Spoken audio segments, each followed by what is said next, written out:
Okay, Assalamualaikum warahmatullahi wabarakatuh. Okay, selamat bertemu kembali dalam kelas matematik Cikgu Sakira.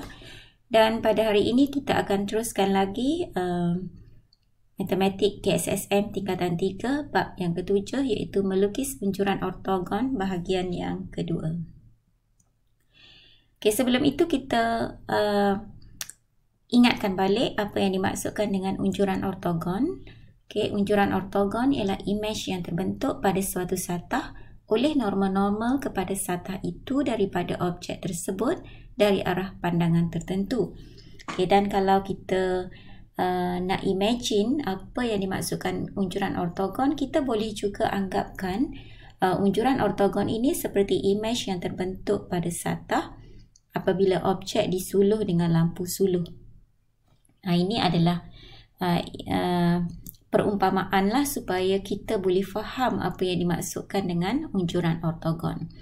Okey, kita boleh buat perumpamaan seperti ini. Contohnya kita ada satu satah yang berwarna biru, satah mengufuk. Kemudian cikgu akan letakkan satu bola yang berbentuk 3D dan kita akan suluh dengan lampu suluh daripada pandangan atas. Jadi kita akan nampak imej, okay, ataupun bayang-bayang bola pada satah tersebut. Okay, dan imej ini kita boleh andaikan sebagai unjuran ortogon bagi bola. Okay. Dan langkah-langkah bagi melukis unjuran ortogon, yang pertama yang paling penting ialah kita kena kenal pasti satah yang terlibat dan arah objek ingin diunjurkan ataupun arah kedudukan mata kita. Okay, dalam bab ini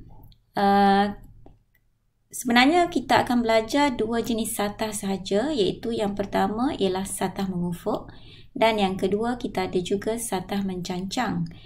Okay, dan arah pandangan mata ataupun arah objek ingin diunjurkan pula pun ada tiga arah yang akan kita pelajari. Yang pertama ialah pandangan daripada atas, bermaksud objek itu akan diunjurkan kepada satah mengufuk yang berwarna biru. Yang kedua ialah pandangan daripada sisi, dan bila kita sebut sisi, dia boleh jadi pandangan daripada sisi kanan ataupun pandangan daripada sisi kiri. Okey, tetapi dalam slide ini cikgu tunjukkan arah objek itu diunjurkan ataupun pandangan daripada sisi kanan dan objek akan diunjurkan kepada satah mencancang yang berwarna kuning. Dan yang ketiga ialah arah pandangan daripada hadapan, di mana objek akan diunjurkan kepada satah mencancang yang berwarna hijau. Okey, seterusnya kita akan lukiskan garis normal, sambungkan semua titik persilangan dan akhir sekali kita akan lukis semula dan label unjuran ortogon itu. Walau bagaimanapun tak semestinya kita ikut langkah ini step by step. Okay, kita boleh juga gunakan shortcut untuk melukis unjuran ortogon bagi suatu objek apabila diunjurkan pada suatu satah yang disebutkan. Okey, baiklah. Sekarang kita akan lihat contoh yang pertama. Rajah menunjukkan satu prisma tegak dengan tapak segi empat tepat ABCD dan lukis unjuran ortogon bagi prisma itu pada satah mengufuk dan juga satah mencancang sebagaimana yang diberikan dalam contoh berikutnya. Okey, ini adalah prisma yang dimaksudkan dan kita akan melukis unjuran ortogon bagi prisma daripada pandangan atas Z, pandangan hadapan Y dan juga pandangan sisi X. Okey, kita lihat yang pertama, unjuran ortogon apabila prisma tersebut dilihat daripada pandangan atas Z. So, apabila kita lihat daripada pandangan atas, bermaksud objek itu akan diunjurkan kepada paksi mengufuk di bahagian bawah ABCD. Okey, jadi kita boleh lukis kerangka ataupun satah yang terdapat di bahagian belakang iaitu ABCD dan dengan panjangnya 4 cm dan lebarnya 2 cm. Okey, kemudian kalau kita lihat objek tersebut daripada pandangan atas, kita hanya ada satu permukaan sahaja iaitu permukaan EFGH dan permukaan ini akan seolah-olah kita penyekkan permukaan tersebut ke satah mengufuk di bahagian bawah.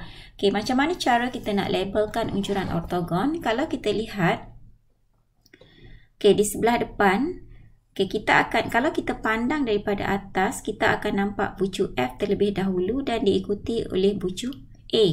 Jadi cara label adalah F palang A. Okey, di bahagian belakang kita ada bucu E dan bucu D. Okay, E palang D bermaksud kita akan nampak bucu E terlebih dahulu diikuti oleh bucu D. Kemudian di sebelah kanan depan ialah G palang B. Okay, dan di belakang kita ada H palang C. Okay, sekarang kita dah lengkap melukis unjuran ortogon apabila dilihat daripada pandangan atas. Okay, di mana kita pastikan lukisan yang kita lukis itu mengikut ukuran sebenar. Labelkan panjang sisi dan labelkan ke semua bucu yang terlibat. Okay, bagi contoh yang kedua, prisma yang sama kita akan lihat daripada pandangan hadapan. Kita akan lihat daripada pandangan sisi kanan iaitu X, dan apabila kita lihat dari pandangan kanan bermaksud objek itu akan diunjurkan kepada satah mencancang ADFE. Okay.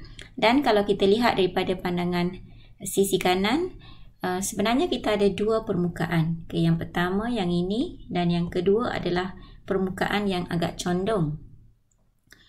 So, apabila kita nak lukis unjuran ortogon,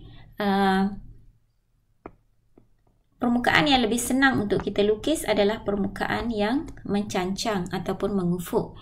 Jadi kita akan kita lukis dulu kerangka, bermaksud permukaan yang paling besar di bahagian belakang iaitu ADFE. Okey, dengan panjang di bawahnya 2 cm. Okey, dan lebar kat sini adalah 4 cm. Okey, kemudian permukaan yang bahagian hadapan, permukaan yang pertama ini seolah-olah kita penyekkan dia ke belakang. Okay, dan kita akan dapat satu garis lah dengan ketinggian di sini adalah 3 cm. Okay, sebab dia akan sama dengan permukaan di bahagian hadapan. So, kita akan ukur 3 cm dan kita lukis satu garis.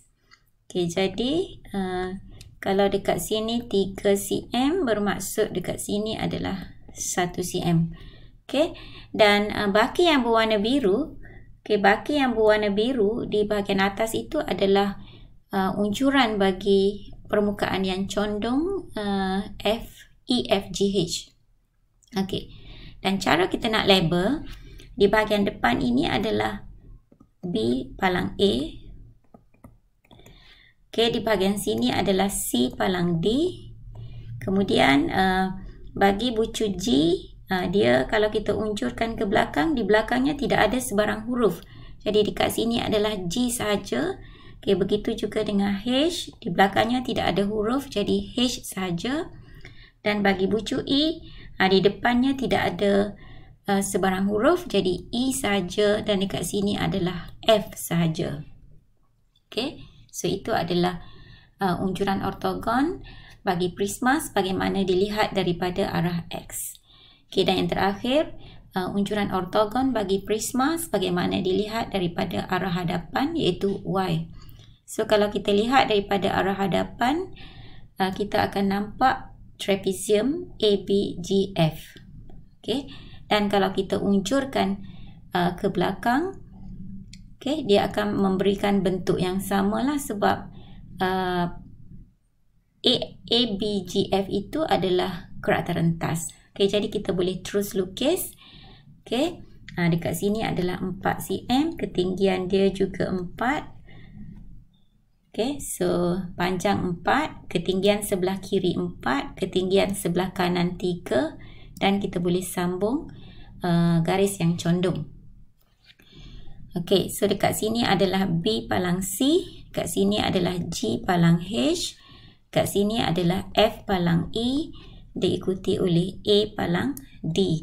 Okay, kemudian kita tulis ketinggian dia 4 cm, yang kat sini 3 cm, dan yang di sini adalah 4 cm. Okay, so selesai. Okey, seterusnya kita lihat contoh yang kedua. Okey, kita terus kepada rajah. Okey, menunjukkan satu prisma juga yang mempunyai karakter rentas seragam dan kita akan lukiskan unjuran ortogon bila dilihat daripada pandangan atas, sisi kanan dan juga pandangan hadapan.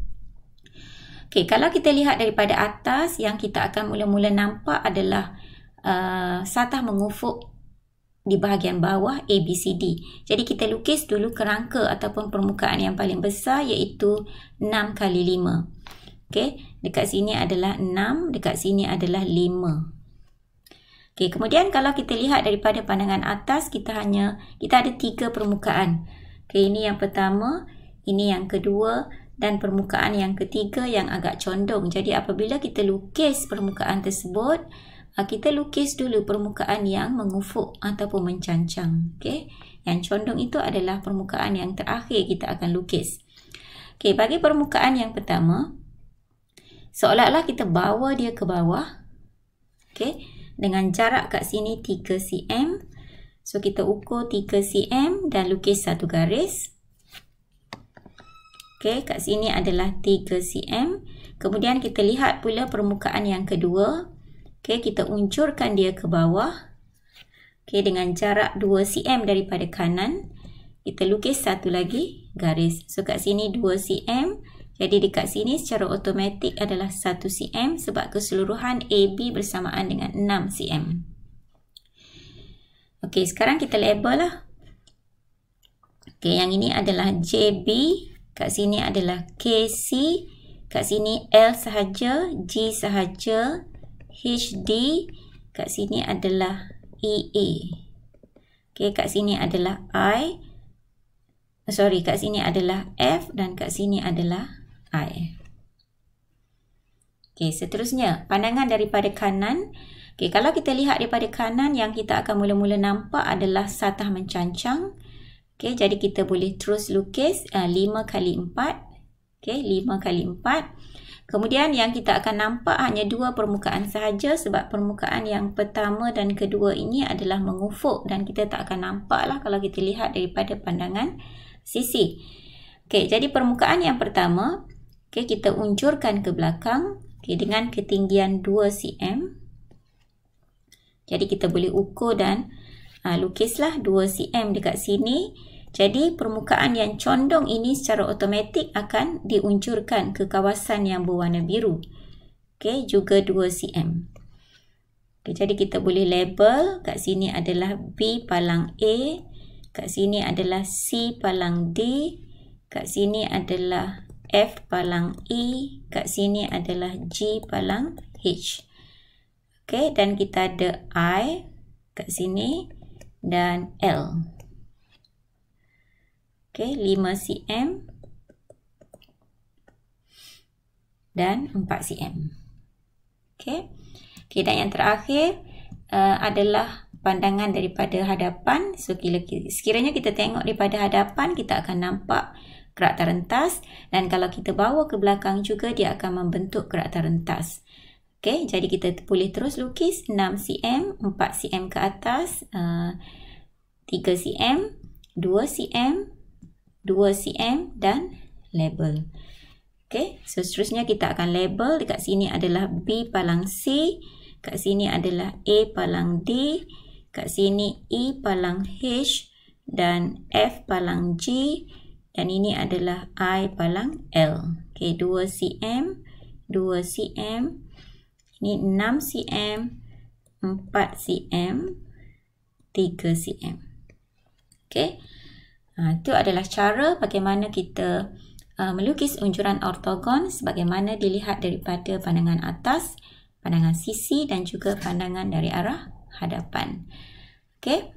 So, itu sahaja untuk video pada kali ini dan kita akan sambung dalam video yang akan datang bahagian yang ketiga, bagaimana melukis pelan dan dongakkan. Okay, sekian. Assalamualaikum warahmatullahi wabarakatuh.